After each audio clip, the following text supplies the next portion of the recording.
Her triumphs. I took a group of women that didn't believe in themselves, and I just believed in them. Her trials. I never wanted to go to practice. I was losing a ton of weight. Her story. I just put my faith in God and just trusted the system. Her why. I want people to see what I did and say, oh, that's so awesome. I'm going to be better than that. That would be how I hope that this journey ends. This is Her Why, where we tell the stories from BYU women's sports. Here is your host, Lauren McLean.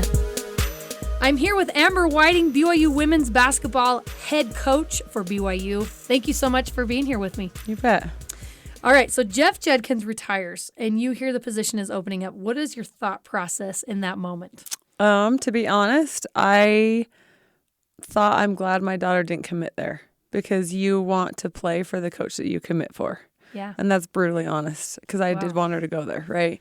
And so fast forward to when I got the job, you have to realize these girls didn't commit to play for me, right? And so little by little, I hope I'm earning their, trust and respect because that's not what they foresaw happening. And so now they're in this mix. And so, mad respect for them for doing this and going forward with the process of this. But yeah. Let's jump to that. What has that been like for you? Like you said, you have to re-recruit the girls that were already here. What's that process been like for you?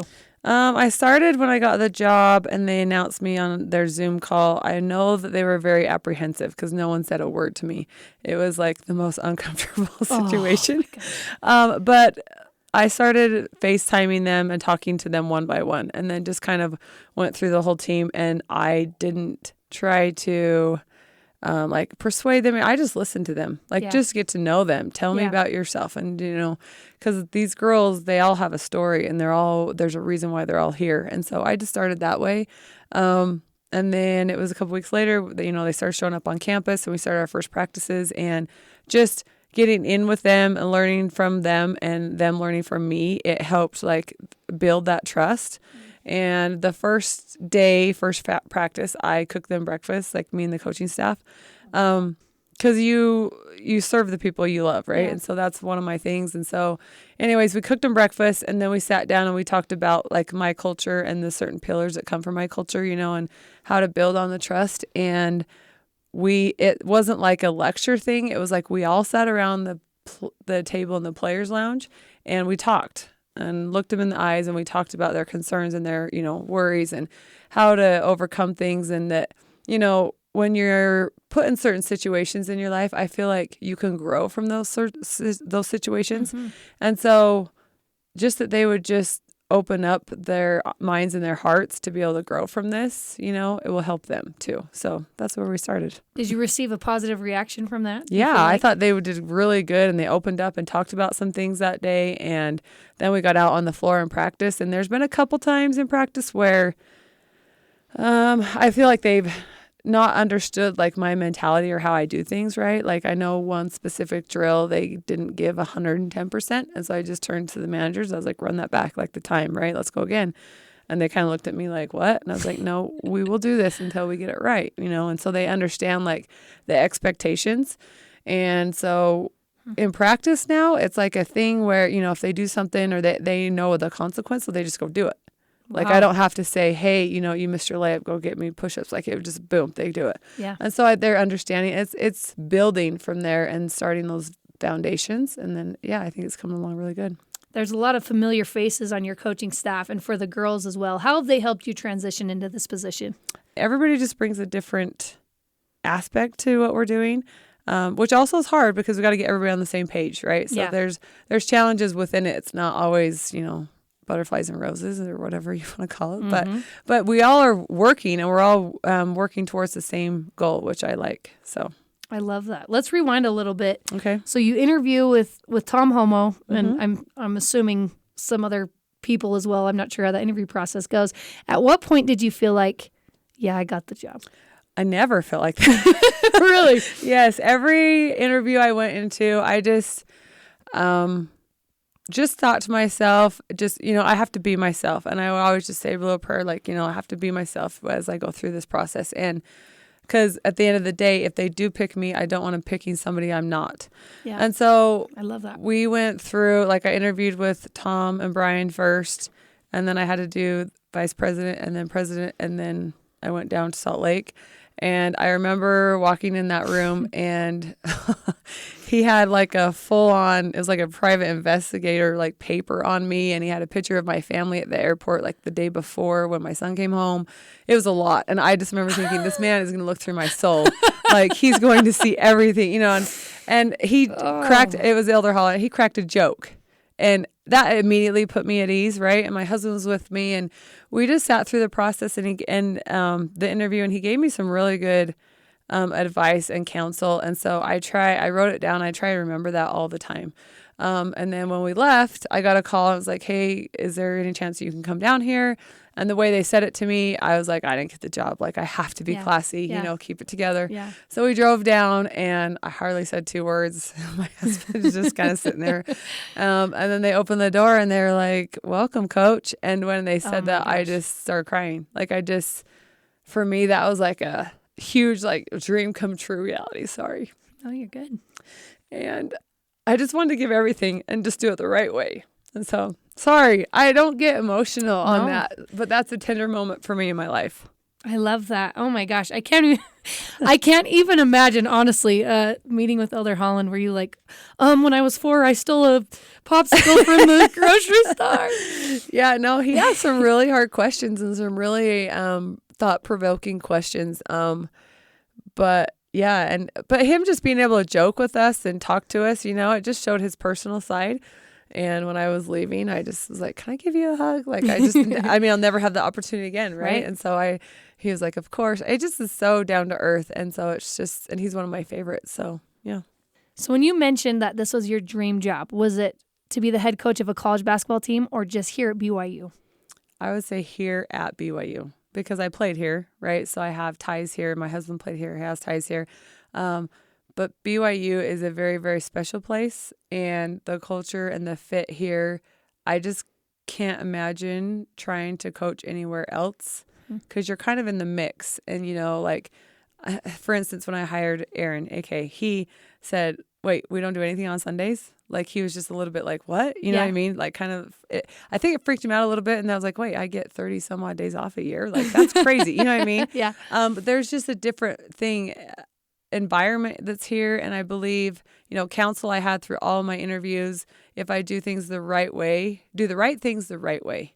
And I just love that because it's the way you want to raise your kids. It's the way you want to, you know, and so having these parents and being able to tell them, you know, you're turning your daughter over to me for 4 years and I'm going to take care of her. I believe that that's like a thing that I can promise here because of the environment that we have and the honor code. And when I talk to recruits about it, like it's something, and we stand for things here like that. Well, Amber, I'm so excited that you're here for the BYU women's basketball team and for all of Cougar Nation. I know they're so stoked to have you in this position. So you grew up in Ogden, Utah. Is that right? Yep. What was your family like growing up? I'm the oldest of 6, and we had a basketball gym at home, and that's what we did together. And my family's really close. They all live there except for my sister lives in Logan, and I had my youngest brother passed away, but we just have remained that close-knit family. And so as I'm going through this process, I didn't tell anybody that I was doing this, right? Because I don't like to, that's not me. So my immediate family knew, like my kids and my husband, because we had talked about it. And then when it got down to the very end, I let my family know that I was going in for a final interview. And Trent's family as well, because I didn't want him, you know, if anything happened, I didn't want him to hear it otherwise. Right. But yeah, we just always remained really, really close, and they'll call me all the time, just checking in on me because they know what what I do for things, and so yeah, they just check in on me all the time. Since you didn't tell your family until like the very last interview, what was their reaction when they found out? They were going to get on Zoom with me right after I signed with the team and release it through social media right then. And so I was like, whoa, I got to call my kids. Like, I didn't want that to happen, right, without my kids knowing. So I got them on FaceTime first and told them. And so then they were good to go. And then Trent, just while I was on Zoom, he texts like our family group chats individually and let them know so that they weren't like blindsided, because that's never something you want your family to find out on social media. I know. Oh my God. That's crazy. So why did you originally gravitate towards basketball? How did you gain your love for basketball? Young. I just remember playing it when we were young, and as we were growing up, I was always played softball and basketball growing up. And then just softball became more slower paced, I would believe, right? And basketball was something you can impact every single possession with either defensively or whatever, right? And so softball, you might, get up and strike out, and you don't get to get up for another couple innings. So that for me wasn't like yay, let me do this all my life. But then growing up with my family, I remember Friday nights, Saturday nights, there was always like 9 guys and me.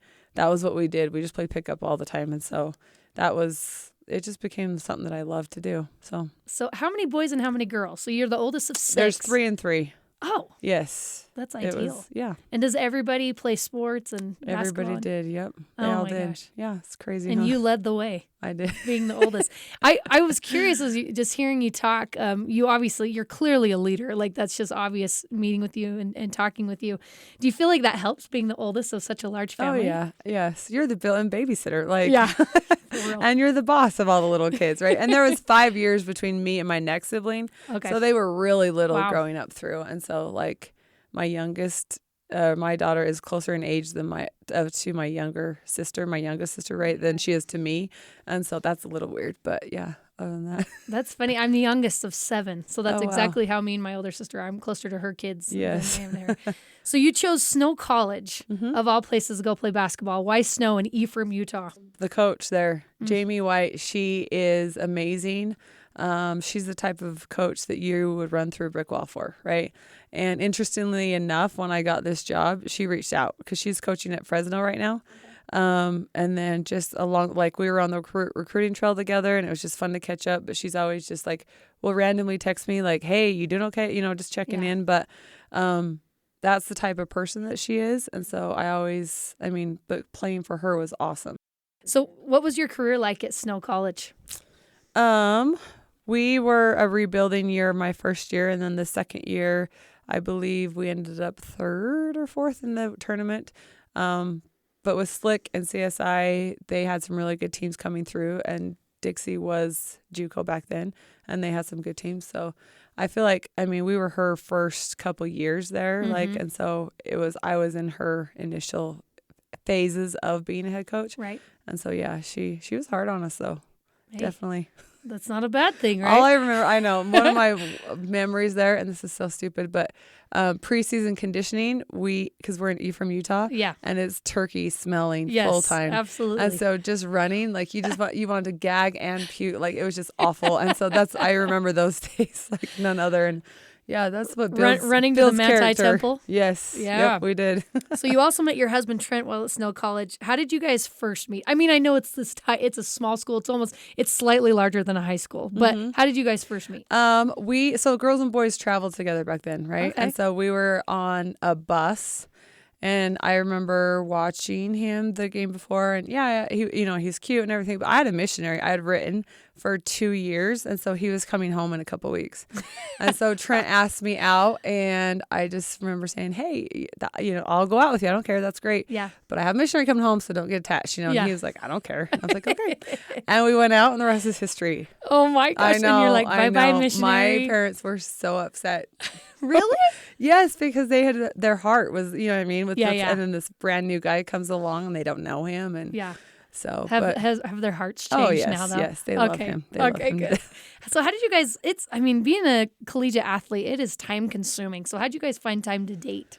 Well, those road trips. Yeah. Driving up to Rick's or driving down to Dixie or you know what I mean? And so guys and girls weren't supposed to intermix on the bus. And we had these two, a trainer and the radio guy, Gary Chister, and so they're both Gary, and so they would actually like cover for me so I could sneak in the back and like hang out with Trent. It's so dumb. But yeah, long talks and long, you know what I mean, just throughout all that. And we were both in the grind. It's weird because when you both know what you're going through, you kind of like have that respect or that support. And so you just kind of, So there's a reason why lots of athletes end up together, because they can kind of understand what each other are going through. True. You mentioned the rest was history when you went on that first date. When did you realize, like, okay, from the time we met till the time we got married, I believe was 6 months. And I know. So now you understand why my parents freaked out a little bit. But if my kids did that to me, I would kill them. Like, absolutely not. But it was kind of a thing where he was getting highly recruited because he was like up for JUCO All-American, right? Like he was that player. And so when we were talking about actually getting married, we needed to choose 2 schools that were semi-close. Yeah. And so that's what we did. And we just lived in the middle in Bountiful, and he went to the U and I went to Weber State. That was our like in-between year, right? And so Judkins had recruited him to the U. And then when Trent went there, he moved down to BYU. And so when he heard that Trent wasn't happy and that he went in the portal, which it wasn't that way back then he reached out and wanted to take him down. And then Shippen was the coach at the time, and Judkins was his ops, I believe. And so that would be way farther for us to play. Yeah. And so then they said, no, we have a spot for her down here too. And so that was the easier choice, right? But so that's how you both ended up at BYU. Yep. We both transferred down. Oh my gosh. And so when you were at Weber State and he was at University of Utah, was that super difficult to yes, find we time never to spend saw with each other. Yeah. Because I had early morning practices, so I would leave 6 in the morning, right? And then we'd practice. And then he had late practices. And so we never saw each other. And back then with Majerus went long and hard in their practice sessions. And, and so like, I mean, even holidays, that first year was rough. Right. But then down at BYU, that was like the most family. I mean, we saw each other's all the games. It was just awesome. It was a good change. I was going to ask you, when you came initially to BYU, what were your thoughts? I mean, were you a BYU fan growing up, either of you, or it just happened to work out that this is the place you ended up? I always loved BYU. That's kind of where my family had gravitated, because when you're in Utah, you're either red or blue, right? Right. So Absolutely. when Trent picked Utah, then I obviously had to support him, know. But my family was ecstatic when he was down here playing. But yeah, I was always a fan, so it was easy to do that for sure. I would keep it. So in Trent's lone season with the Cougars, you redshirted and you got pregnant with Jace. Yes. Is that right? Yes. What was that season like for you? So he's playing and you're pregnant. Yes, it was. Well, because when he transferred halfway through the year, so he actually got the rest, right? And they moved the preseason games as far back as they could. So he got more. And then my ideal plan was to play the next year. And then he got jobs overseas. And so that's why we went, because I would have been here with a brand new baby playing, and that's not fun. So I chose the mom route because I had graduated at this point in time. Yeah. And back then it wasn't a thing to continue on doing a master's or whatnot. Right. And so I chose the family and being a mom at that point in time. And so fast forward to when I did apply for this job, right? Like I was like iffy because, my kids and this, and Amari's already committed here, and how's this going to look? And I just remember my husband saying, you've always chose the family and the kids first. What do you want to do? Yeah. Like put yourself first, and I just was like, I want to do this. And so he's like, let's go.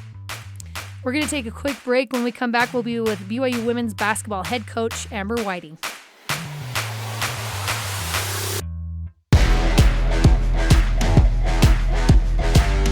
Welcome back. I'm with Amber Whiting, BYU's head women's basketball coach. So Amber, you and Trent, you graduate BYU in 2001. You have a baby, and then you embark on a professional career in Italy, which is crazy. Did you think you were going to live there for 11 years? It was 12. 12 years, I know. No, I going did out there, not. did you even anticipate that that's what was happening? No, and it's I mean, playing overseas, it's pretty, like if you're an American and you're not getting the job done, they can cut you at any point in time. So, no, I didn't see us staying over there for that long. And the first year was really, really fun. Second year, same. But then every time like job offers in the summer would come up, one was always in Italy, and then there's a couple in other countries, right? And so, I just like Italy was home, and you start to build a family, you start to know people, and then the language, obviously. And then we had like a storage unit that we'd throw stuff in when we would leave for the summer. And so like when you start and your kids start growing up, you want some consistency for Yeah. them. And so that's why we stayed going back there for so long. Okay. So, yeah. So you learned Italian. Yes. What about your kids? Jace only knew Pass the Paula. Let me say that. What? That's like pass me Pass the ball. the ball. Yes, that's all he cared about. Amari was way more. I know he was. That says a lot. I don't even know the kid, but that says a lot right Well, there. because so I homeschooled them. Yeah. And then they would go play on. They call them mini basket, but it's like the farm teams, right? And so Jace would play on one, and they played all over Italy, which was really fun. And then Amari would play with the boys on another one. And so she became way more ingrained and wanted to learn the language more than he did. And that's just the two different types of personalities of my kids. And so, yeah, so he cared about that one thing. Just pass me the ball. So I was like, son. So what was it like for you guys just as a family? You're all athletic. You're all competitive. Did you guys like playing board games and stuff like that? Are you guys competitive? Oh, yeah. He fosters it a lot, but like, fastest one to eat your food. And so they would be choking on their food trying to get it down. I'm like, really? This is not, but we have I remember we had ice cream shots, like the, best out of 5, whoever win, or whatever. And so there's always something on the line in my family. It's so dumb. But I love There's no ever relaxation, Can't we all just have a peaceful dinner? No, not in the cards. What was your favorite part about living in Italy? Ooh, the lifestyle for sure. They shut down everything, right? From I believe it's 11 to 1 or to 2. And Trent would have his daily naps because he practiced twice a day. And so it was those times where me and the kids would either we lived on the island of Sardinia for a year. So that was really pretty. We'd go to the beach during that time. Or we would go, to the parks because Italy's really big there was parks all over the place. And just that family time that you don't get, I feel like in America is the busy, busy, busy, right? Yeah. And so that time is really for us that we could we became really, really close knit. And my kids are each other's best friends still to this day, right? And I don't believe that if they'd grown up here, they would have been as close as they are. So that's huge. I love that so much. Yeah. I wish America would implement some of that into its own society. While you were overseas, because your love for basketball doesn't dwindle, right? Even if you stop playing, it's always there. And then your husband's obviously playing for his career. How involved did you stay in basketball while you were in Italy? Did you help out your husband at all? No, well, not on court stuff, but Right. Obviously I'd watch film when he was watching it, or you go to other games, and so I mean, nitpick if he wasn't doing what I thought was good. I'll be nice about that part so he doesn't say anything. But How often did that happen? more often than not. And so I had to sometimes if we lost or something. I mean, we would be on eggshells at our house, right? So it's his job, it's his living, and so there was a bunch of times where we went the rounds for it per se. But I loved learning things from the different coaches that he had, right? Demis Cavina is one of my favorites to learn from. And then just watching the kids in mini basket, I would always help them with skill development or whatever, just because I'm there and I know what I'm doing. And so it was nice to be able to do that. So, yeah. So what made you decide to initially get into coaching? There's a lot of parents who know what they're doing, but they don't jump in, right? Yeah. And help their kids. And so I just watch them in mini basket doing the skill development and stuff. That was always big. And then just being able to help kids and realize their goals, right? And there's nothing honestly more rewarding than helping a kid practice, and then they do it in a game and seeing that light that lights up, oh my gosh, I did this, you know what I mean? And so just watching that and watching them realize that's one of the most rewarding things I feel for me. So cool. Yeah. So you guys started Hard Knocks. But what was your very first coaching gig that you ever got? Coaching probably Amari's team. So she Okay. played on 2. At Burley. Yes. No. Oh, before that. Yes. Well, with Hard Knocks, I coached her in 2 teams. Okay, They were okay. AAU growing up. Okay. And so I just took them all the way through. Emma Calvert, who's on the team right now at BYU, she was actually on the older team of Amari. wow. So because Amari would play both.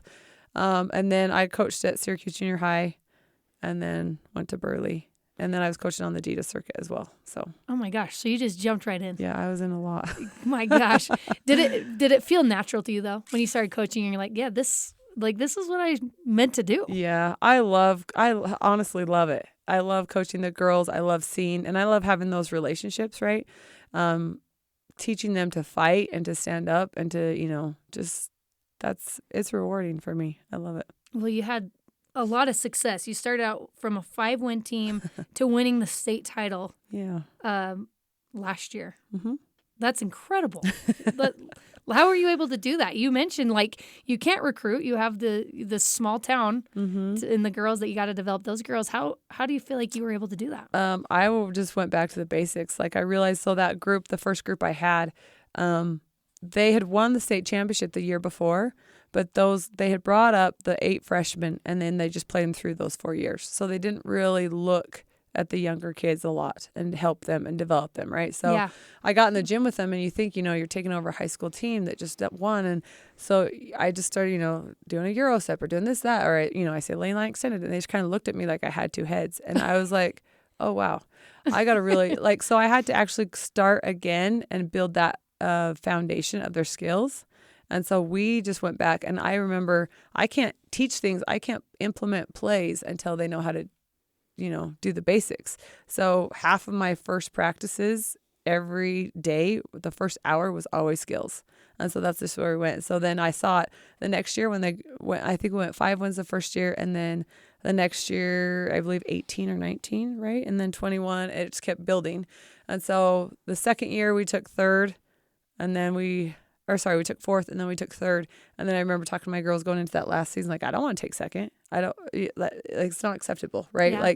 And so there was one team that had been undefeated the whole year. And so I just was waiting for that championship game to get there. And I feel like they were waiting for it too. And so they overlooked their semifinal and they lost. Ooh. And so we actually, when we got to the championship game, it's not who we thought we were playing, but it's who, you want to take care of business when you're at that point in time. So, oh my gosh, that's so incredible. And we didn't actually know. Funny story, we didn't know who we were going to play because they played right before us. And I took my girls in the locker room, right? Because I don't want the noise. I don't want anything. So we go in the locker room and we're doing our regular pregame, regular stuff. And my staff was out watching. And when they came in, I just stopped him at the door. I said, I don't want to know anything and don't tell me. Don't tell my girls. Like, don't. Right. And so they just kind of like, okay. Like they just know. And so they didn't. So then when we got down to the 4th quarter, like a minute left, I started pulling my starters because we had the game under wraps. And I turned to him. I was like, okay, tell me who I'm playing. Like who we got tomorrow. Right. Yeah. And so who I got to go prepare for right now. Yeah. And so then they told me and I was like, holy, wow, this is not who I thought, but let's go do this. Wow. It's fun. Yeah. So what was the final score in the state title? I don't remember. Was it did you beat them pretty handily? We were up by 20 at half. So yeah. And then the 3rd quarter, we hit a wall because, you always do. It's 3 games in 3 days. It's not how Utah plays it spread out. So that 3rd quarter, I remember they started making a run. And there's always runs, no matter what happens, right? Yeah. And so I don't remember exactly. We went by 14 or 15, but yeah. See, they started making a run. It got a little bit nervous, but we came back. But you got it in the bag. You mentioned you had it. I'm so interested in this because you had to start with the very basics. Obviously, something you weren't quite used to with coaching, right? When you went to coach at Burley High School. Has it been a breath of fresh air to have these girls that are at a different level now that you're here at BYU to be able to coach them and implement these things that you're like, oh, you do know what I'm talking about. Has that been nice for you? Yes, it has been nice. What was it like coaching Amari in high school? Like I said, she's a little spitfire, yeah. Right? The girls, I don't feel like people really understood our relationship, if that makes sense. Yeah. I remember 1 or 2 of the first practices, we'd had a game. She dove on the floor and she had like a sore on her hand. And the trainer had taped it up a couple times and it was falling off. And she was like, Mom. And I whipped on her. I said, what did you call me? She's like, Mom, this is falling off. I was like, hit the track. Like, I just, excused her. Because you're a coach. Yes. Yeah. You don't call me mom in practice. You can call me Amber. You can call me coach. Like, that's what all the girls call me, right? So she ran the whole practice. And all the girls were looking at me like, are you serious? You just said, like, I don't care. Anyways, we check it at the door. And so, like, sometimes when we're out, even in public, she'll just call me Amber because that's she's used to it. Yeah, she calls me in the gym. So when she does, people are like, oh, that's so disrespectful. And I'm like, actually not. Like, this is a relationship, right? Yeah. We spend, you go at it, you go hard in that grind, but then at the end, when it's over, I always try, and her and I take the time away from basketball to do the mom-daughter stuff that, for a couple of weeks even, just to not repair your relationship, but just get back to there's other things besides just that, you know? Yeah. But on the flip side, when you're in the middle of it and in a grind or in the game, like she knows what I want and how I want it. And so for her and me, that's easy because you want your point guard an extension of yourself, right? For and sure. so she just understands. And so, yeah. That's incredible. Yeah. That would have to be a little bit of a hard balance, but it kind of sounds like you've figured it out. It's how to be a coach and a mom. it's definitely a hard balance, but there's been times I know in practice where my coaches will like, are you really? Because I'm very hard on her. Yeah. And so I push her. And so I'm the bad guy. And I just told them, like, you guys can be the good guy. I'm not going to ever do that. Like, that's not me. And so, so we found that balance there, and we'll have to find it again. Yeah. But I have every confidence that we can find it. So has the job gone how you initially thought it would be so far, or is it a lot different? I would say there's certain things that are what I was expecting, but then there's other things like this, for instance, right? I wasn't expecting all the interviews and all the, and I'm not good at them, like I told you, but I'm working. So that part, and then just, I'm not used to not doing everything, if that makes sense. Like planning the practice, sweeping the floor, getting out the clock, like all the stuff, right? And so it was really weird for me to have to like delegate things. And so that part was hard for me to do.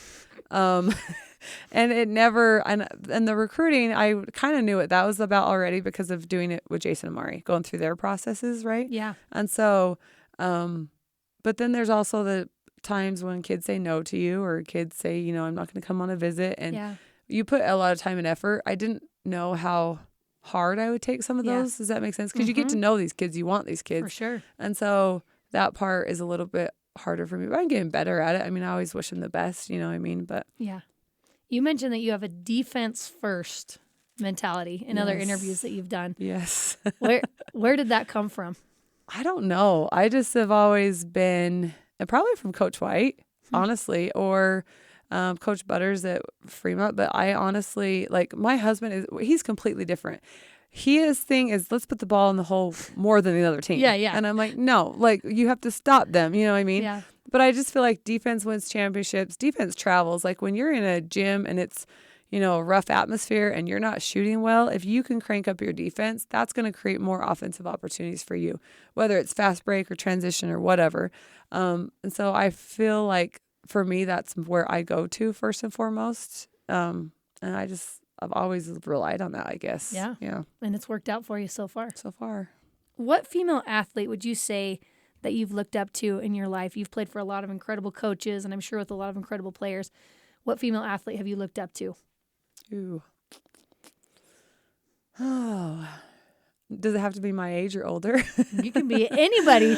I love watching Sabrina. She's like one of my favorite ones to watch, and probably just because of the fight that she has, right?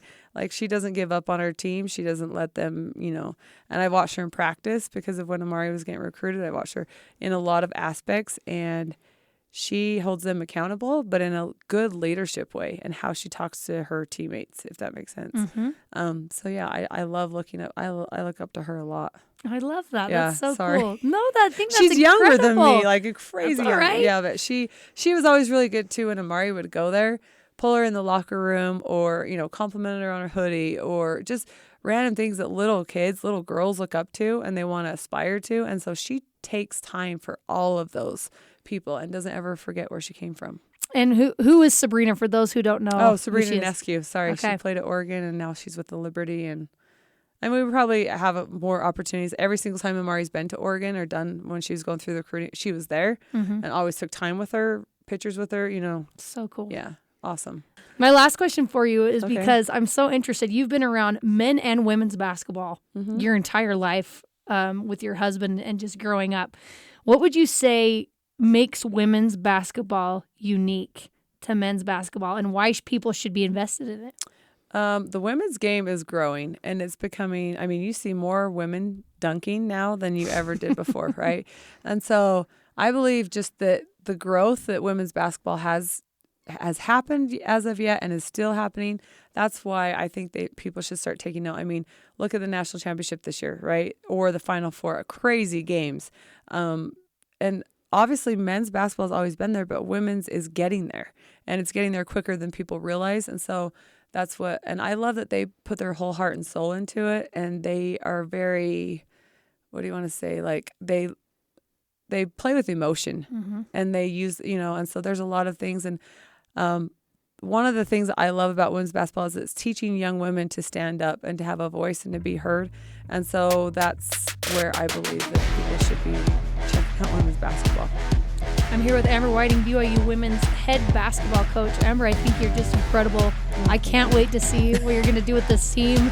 And good luck moving forward. Thank you so much. You can download and listen to all episodes of Her Why on the BYU Radio app or wherever you find podcasts. Her Why is a production of BYU Radio.